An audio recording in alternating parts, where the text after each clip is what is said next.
Please. Yeah. Good afternoon, everybody. Thank you all so much for being here. I want to thank my colleague Delia Ramirez, who's been such a leader on the issue of immigration more broadly, as well as Mahmoud Khalil and Badr Khan Suri for talking about their personal experiences with the detention system, as well as Sarah Owings, who has been such a legal force on so many issues, and of course the great Heidi Altman from the Immigrant Justice Center for all of the work that she has been doing on overhauling our immigration incarceration system. We are here because every day we are seeing this expanding immigrant incarceration system, and we are seeing abuses of Americans and people in our country across every single state as people are kidnapped and disappeared and put into the largest for-profit incarceration system in our country, the immigrant detention industrial complex. The administration wants you to think that immigrants are all criminals, but the immigration system is a civil system, not a criminal system, and immigration is not a crime as much as Trump would have you believe differently.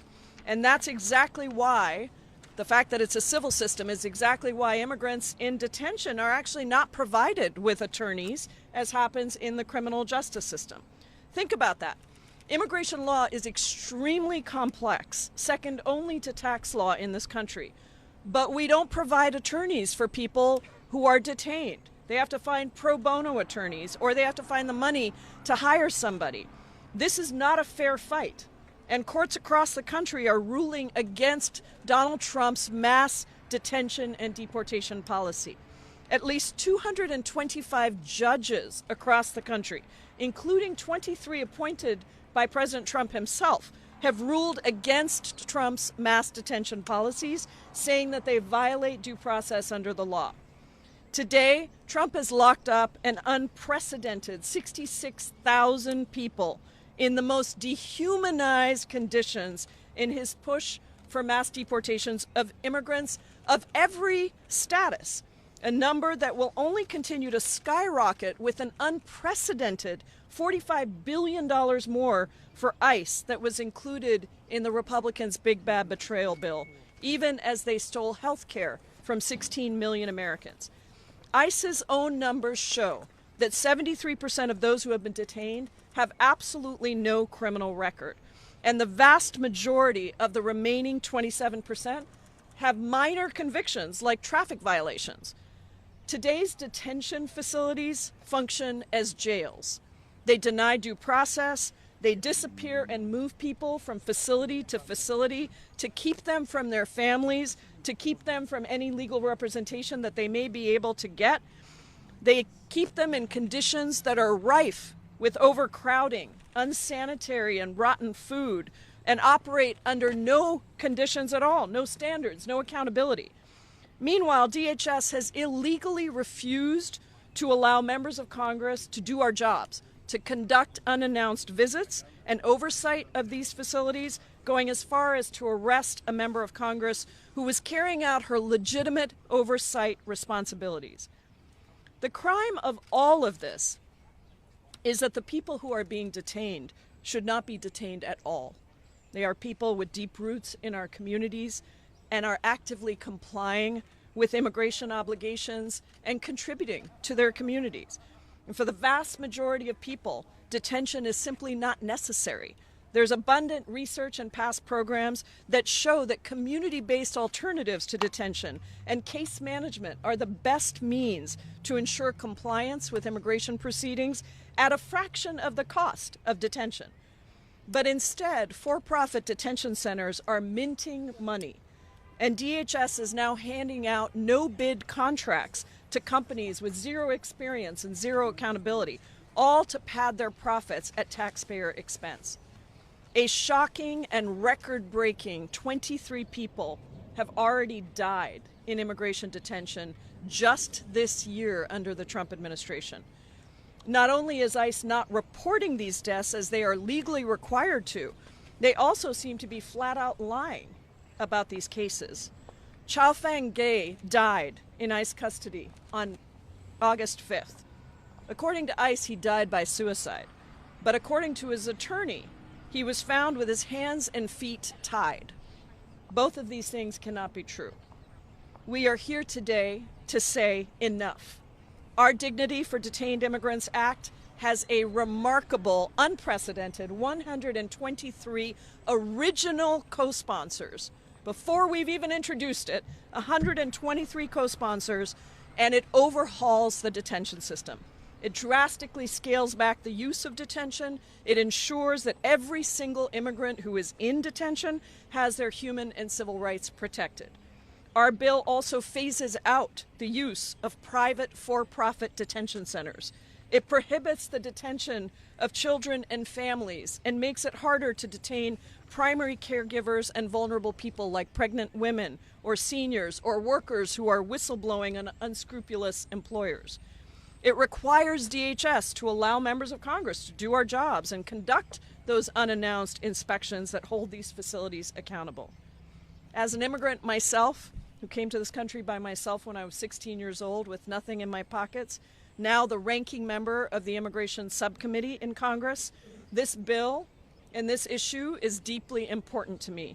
And I'm going to do everything I can to push it to become law and to ensure that the kind of lawlessness that we are seeing today is never tolerated by the United States government again.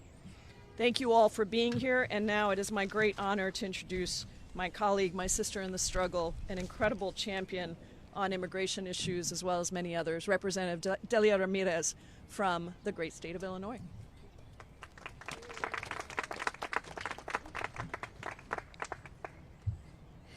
It's easier to be an effective champion when we have great leaders like Pramila Jayapal.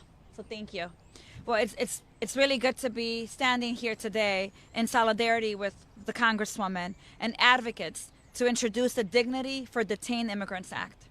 You see, for the last several months, as Chicagoans and our neighbors across the country have been disappeared off the streets and placed in processing centers and detention facilities, more and more Americans have come out to understand just how little dignity our neighbors, our loved ones, are afforded by DHS and their force of terror.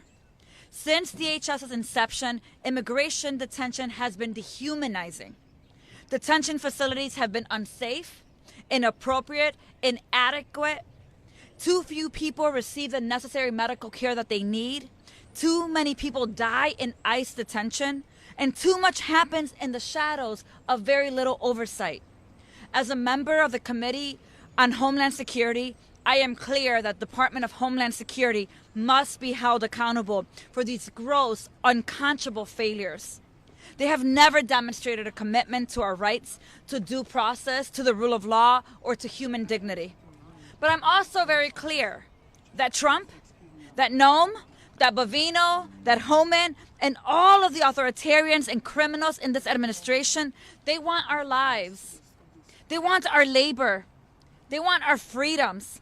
Why? So that they can extract every bit of profit they can make from us for themselves and their billionaire bosses. That's why. You see, more than 62% of immigrant detention centers are managed by private prison companies. Private prison companies like CoreCivic and GEO Group, who donated millions and millions of dollars to Donald Trump's campaign for president. They knew that mandatory detention paired with Trump's mass deportation campaign would be very good for their business. And it has been. They're richer than ever. And here's the thing. You and I know what is clear. They don't care about our dignity. They care about profit. That's it. They extract profit from our community's pain. Their willingness to inflict pain, to extract profit, is the same impulse that leads us to the illegal wars in Venezuela and to the many things we're seeing, including the threat to health care in this nation right now. Because as long as they profit, they don't care if we're sick. They don't care if we're starving. They don't care if we're detained. They don't care if we're deported or dead. And that goes for American citizens, my friends. That goes for American citizens too. And that is why this bill is so important. We have to draw a line in the sand. We must meet the moment and reject detention in all its forms. We don't need more mandatory detention, private detention facilities. The family detention that you are seeing deny members of Congress from doing oversight work that we are authorized to do by this very same body. Basta. Enough. We have to reclaim our dignity. We have to restore due process, and we have to end this detention that you and I know is killing our Constitution. It's ending due process. It is putting people at risk every day. It is why I'm standing here today, so proud to co-sponsor, along with, did you say 123 members of Congress, the Dignity for Detained Immigrants Act. The moment to act is now. Our constituents keep asking, how is this possible? Well, we have a solution to it, and we're going to get to 218 members of Congress with your help. With that said, I'd like to now introduce to you a leader in, am I wrong? Oh, okay, sorry. Sorry, I got all passionate, and here we are. Got it. Are we set? Let me now introduce to you a leader for freedom of speech, for student rights, for humanity, for peace, Mahmoud Khalil. Well, thank you so much, Congresswoman. That's so much pressure. Well, thank you so much, really, Congresswoman, for your leadership and for being the voice of the voiceless, because for so many times we thought that immigrants, no one cares about them. That's what actually those in detention feel, that no one actually is looking at what's happening to them. And when I entered the detention center in Jena, Louisiana, back in March, that moment when I entered that facility, I felt that I don't have any rights, that my dignity left behind. When I entered and saw so many people, men crying at night just because they're being so dehumanized. They couldn't understand why they are here, why they're being called criminals, why they are being tarnished in the media, while they didn't do anything. No one should be detained for immigration enforcement. No one. There's no need for detention for immigration enforcement. As Congresswoman Jayapal said, there are so many ways that we can enforce immigration process without detention. There's nothing called civil detention. Detention is detention. That's the point of detention. And detention under this administration has become as a tool for punishment, as a tool for terrorizing communities, to instill fear into U.S. societies, because ICE is acting as Trump militia. They are not a federal agency acting to enforce the law. They are being acting extrajudicially in so many cases. And of course, the for-profit prison system in this country, GEO Group, where I was, that these groups, they would do anything for profit. If that means starving detainees, if that means anything else, they would do it for profit. And I still remember when I was sick for 2 weeks because the detention refused to give me another blanket that would protect me against the cold of the detention. And they wouldn't give me that. And after the Congress delegation visited, that when they brought me another blanket, just because they felt that they are now under oversight, that there might be accountability for that. And I keep thinking of Muhib, a 40-year-old man, of a father of 4 children, and his wife was battling cancer. He was taken out of his court hearing. He did everything right. He did not miss any single court hearing, any single ICE check-in. Yet he was brought into detention, leaving his wife battling cancer alone with 4 young children. That's why supporting this bill, the Dignity for Detained Immigrants bill, is the bare minimum, literally the bare minimum that this Congress can do to bring back some sort of belief in this system, in the rule of law, in due process, because that's all missing. So I hope that this Congress finally wakes up and support this bill, because again, it is the bare minimum. Thank you so much, everyone. Thank you so much, Mahmoud. It's now, we wanted to root this press conference in stories of real people, and so it's now a great honor to introduce somebody who's worked with us and so many clients who have been detained for a long time, Sarah Owings. Thank you so much to everyone for coming. Thank you so much, Congresswoman, for putting this together and for your work on this bill. I'm an immigration attorney based in Atlanta, Georgia. I've been practicing there for about 18 years. I'm from the Deep South. I'm actually from Louisiana, not far from Gina. I'm so sorry. I am so sorry. The Trump administration has massively expanded detention to far more people than any previous administration, and has stripped away oversight and accountability mechanisms to prevent these abuses and harm to the people that are detained. This system, as we were saying, it rewards profit and prejudice over justice, safety, and common sense. Moreover, they're blocking access to members of Congress whose job it is to ensure that these facilities follow the rules. Finally, through their labyrinthine process of transferring people, ICE are blocking access to legal counsel and families at detention center and effectively denying people their day in court. I have a lot on my mind right now. I have a lot of worries about a lot of people that I know who are currently in custody. I get a lot of calls from my colleagues who are dealing with the same thing. Just in the last week, I had a colleague in North Carolina call me to tell me about a gentleman who had a heart valve replacement that failed. And he was in custody, and ICE refused to release him. Instead, they transferred him from Georgia to, I believe it was first New Jersey, but they were not able to deport him. That was botched due to his illness. Instead of sending him back to his medical care team to repair the failure, they then sent him to Mississippi. And it was finally only when he nearly perished that he was transferred back to his physicians at Emory for the appropriate repair. My colleague explained to me that ICE is about to kill this man. And he's not the only one. I had another colleague, also in North Carolina, who gave up his Thanksgiving plans to file an emergency habeas motion for a young man who was picked up during ICE's big operation in North Carolina, Charlotte's Web. He had an appointment, one of his 3 weekly appointments at a hemodialysis center.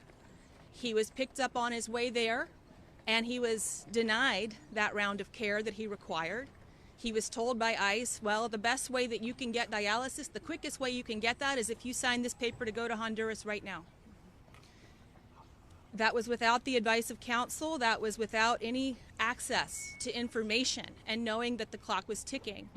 It was only after my colleague was able to throw very quickly his appearance in at the last minute, pretty much on a holiday, to stop that and make sure that he was not deported without even seeing a judge. That young man had an application for a green card pending. That young man had a single offense for possession, I believe it was 8.3 grams of marijuana. The government would make him out to be some kind of major drug trafficker, but that is just not the case. That young man is now in ICE detention, where he was the first time he became so sick that he needed to go on dialysis. It was medical neglect by ICE that put him in that position. They had all of this information, and yet they still chose to enforce against him. I'm also worried about the family members. I have a woman who is in her 70s. Her husband, who is also in his 70s, takes her to her dialysis appointments. He's a deacon in his church. He has no criminal record. He appeared for a visa interview, and ICE elected to detain him. That woman cannot even walk up the stairs by herself. She is in dire need of him coming home. All of this is happening, but all of this is not really that new, what's going on inside of these detention centers. It's been a problem for a very long time. The difference is that now we have lost oversight. ICE has turned out the lights and locked the door and used the transfer system to make it very difficult for people to locate their counsel, locate their loved ones, and move forward with attempting to see that they have due process. That has to end. ICE will not hold themselves accountable, and so Congress must act to safeguard health, protect the safety, and uphold due process.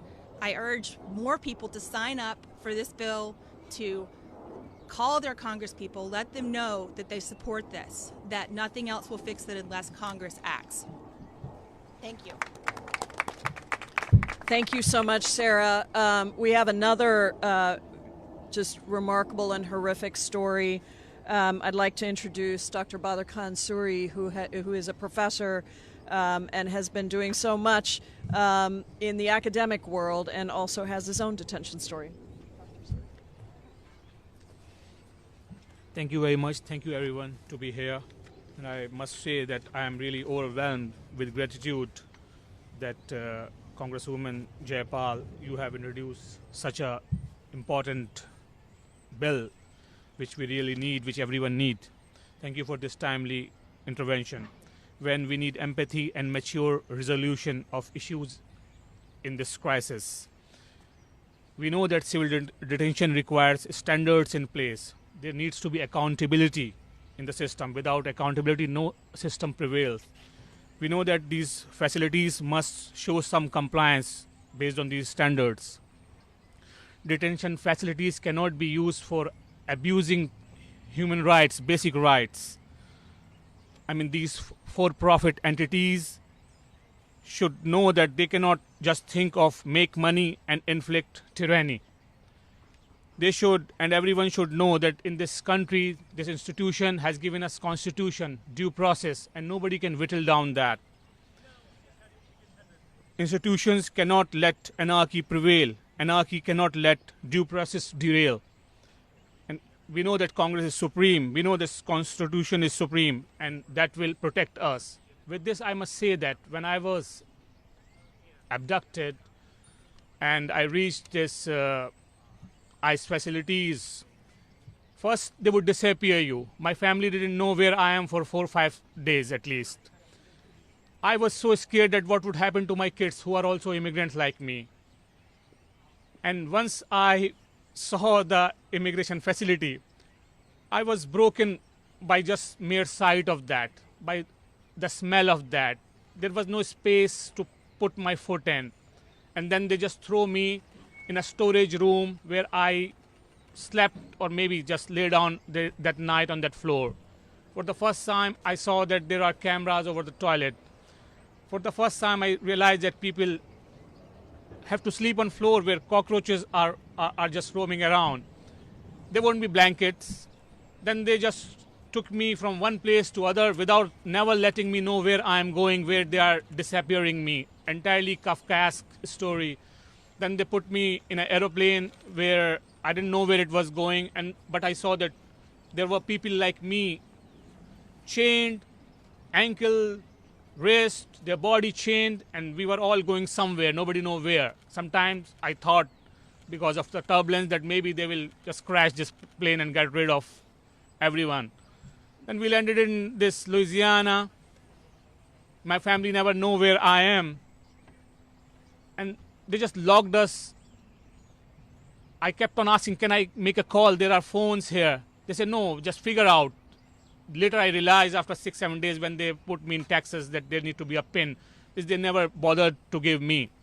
When I was in Texas, I said that I have a toothache. There is some infection. They said, no, you need to be here for 6 months to have a dentist visit. So when I came out of this detention, I just lost my tooth. So there was extreme pain in my body. I asked that I need some blood test. They were not ready for it. I said that don't say that administration is not allowing you. In Nuremberg, these arguments were thrown away. There is a day of reckoning. They were good nurses, and finally they allowed blood tests for me. It was very bad. My cholesterol was very high. My vitamin D was very low. So they say that we will give you a medical diet. What was medical diet? Same thing. In place of white bread, they gave me brown bread. I said, what is this? I met grievance officer there. I said, look at the food, what you're just counting calories so that we maintain our weight. There is nothing in this food. My condition is becoming bad. You have old people here, old women who cannot walk. There are men on this wheelchairs who cannot walk, 70 years old, 60 years old, in extremely bad condition. Nobody should be there. It was nothing civil there. It was real Kafkaesque jail dystopian scenario there. They would come with this pepper spray if you demand something and you are gone. If you ask something, you would be put in solitary confinement. There were men who just because of this hardship, receive divorce paper from their wives.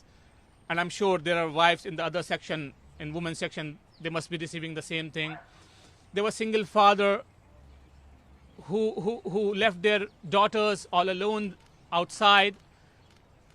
The story is that there was a father and he has two daughters. One was not even a teenager, maybe in first or second grade, and another was a teenager who just joined a college. But because father was taken away for this traffic light thing,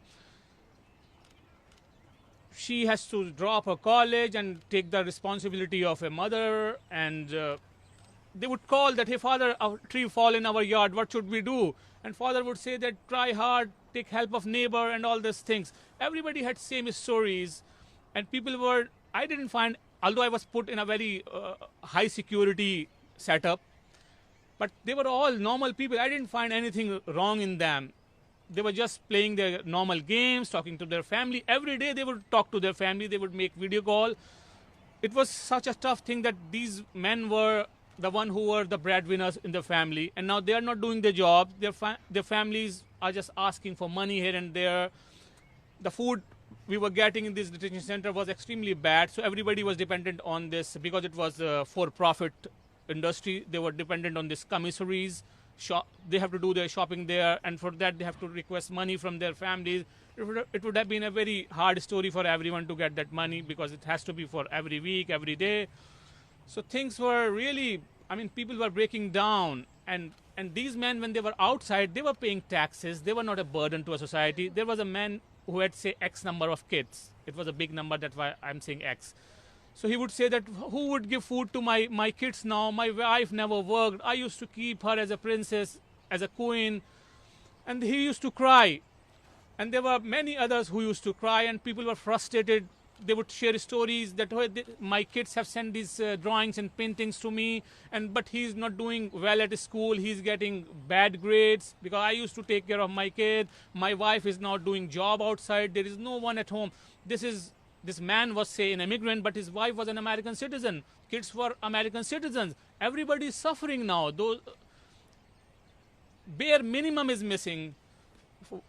One parent is figuring out to take care of their mortgages, their groceries, and kids are on their own, and they're getting bad grades. Who are these kids? American citizens.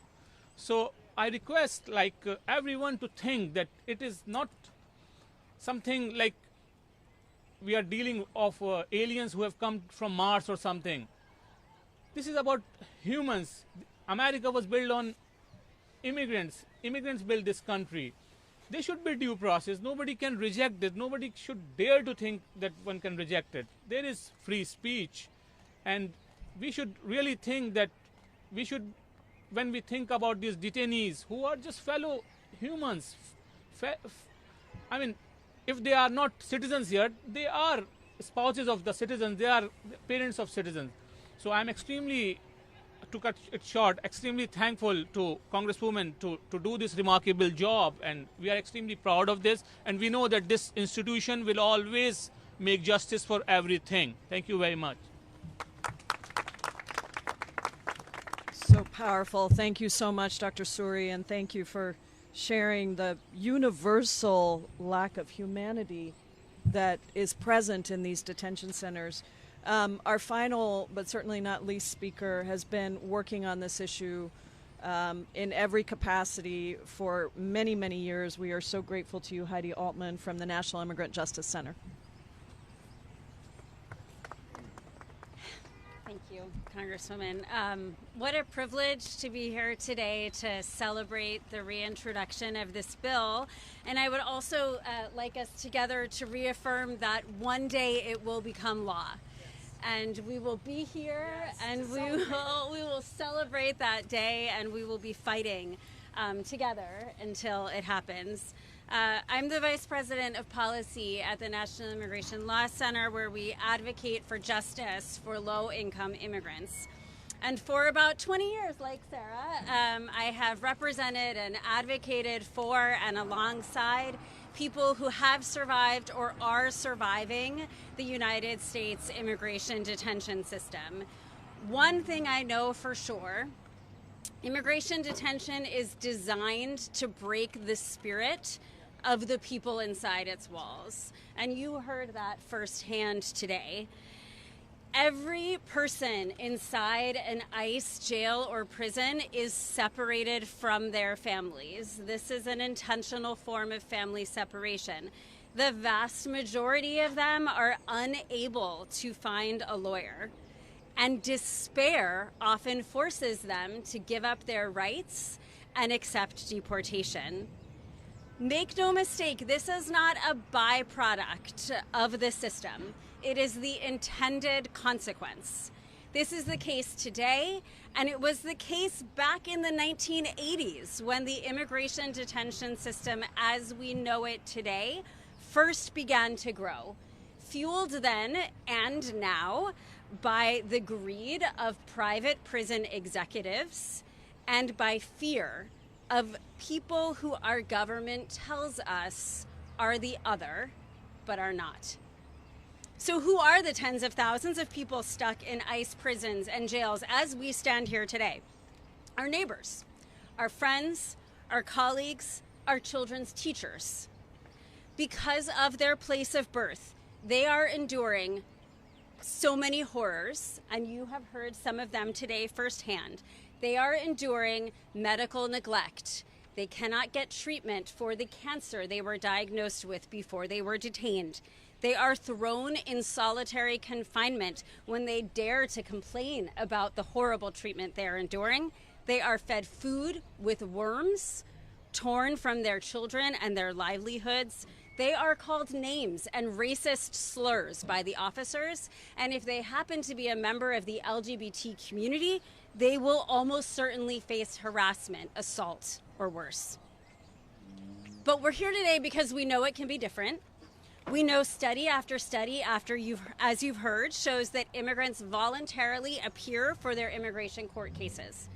We can imagine a different approach, one where we support and welcome our neighbors as they navigate the U.S. immigration system, where we greet people seeking asylum with community support and nourishment instead of handcuffs.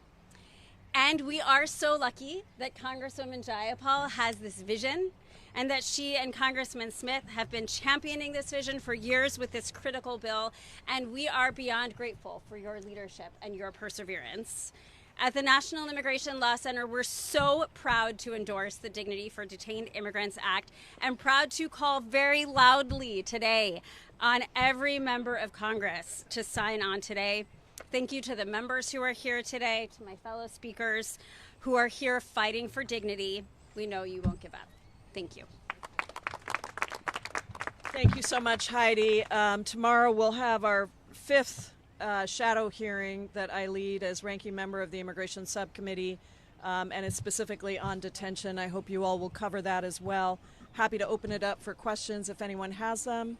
Congressman, do you see any opportunities to advance legislation? I do. The question was, do we see opportunity to advance legislation? I do, because I actually think the American people across ideology, across political party, are looking at what's happening and saying, this is not who we are, this is not what I want. I think there were many people who were taken by the misinformation and disinformation that was being spread about criminals in our communities and all of that, but they see that that's not what's happening.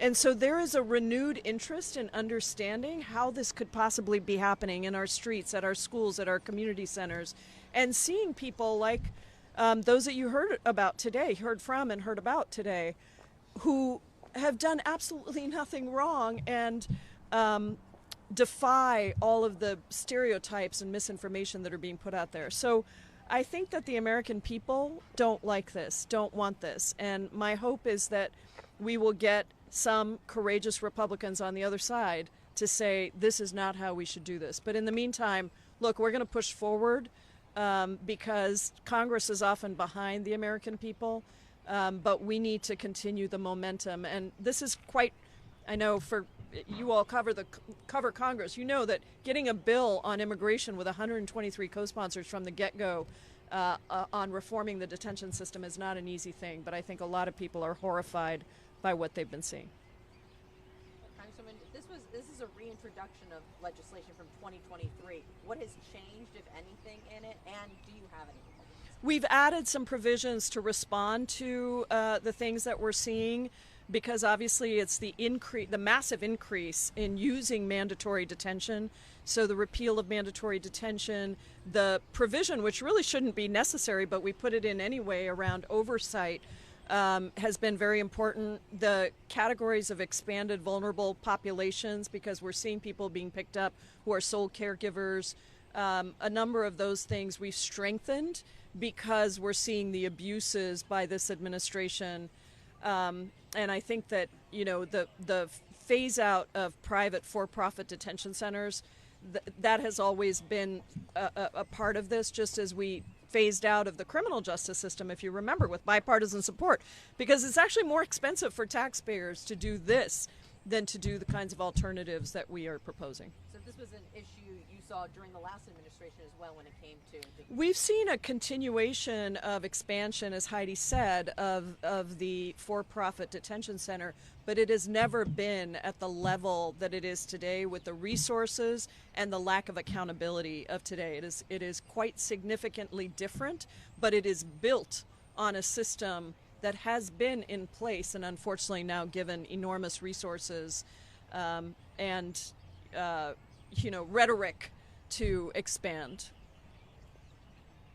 One more if we have it. Yes. Thank you so much. On the provisions, it sounds like a number of them are sort of a departure from the effective enforcement of U.S. immigration law. Wouldn't this ultimately codify Biden's catch and release policy? The detention system has nothing to do with catch and release. It has to do with due process under the law and the ability that people have to actually go through court cases in order to... The immigration system is a civil, legal immigration system. I would just say that the people that are being picked up right now by this administration, some are U.S. citizens, as was mentioned. Some have been green card holders for a long time. The rationale for going out and kidnapping and disappearing, abducting, I think was the word that Dr. Suri used, and that's right. People are being abducted in the street with no attention given whatsoever to the Constitution and to due process. As I mentioned, 220 judges across the country, including 23 appointed by Donald Trump, have said that this mass detention policy is absolutely against the rule of law. Okay, thanks everybody. Appreciate you. Thanks for being here. Thanks to our speakers.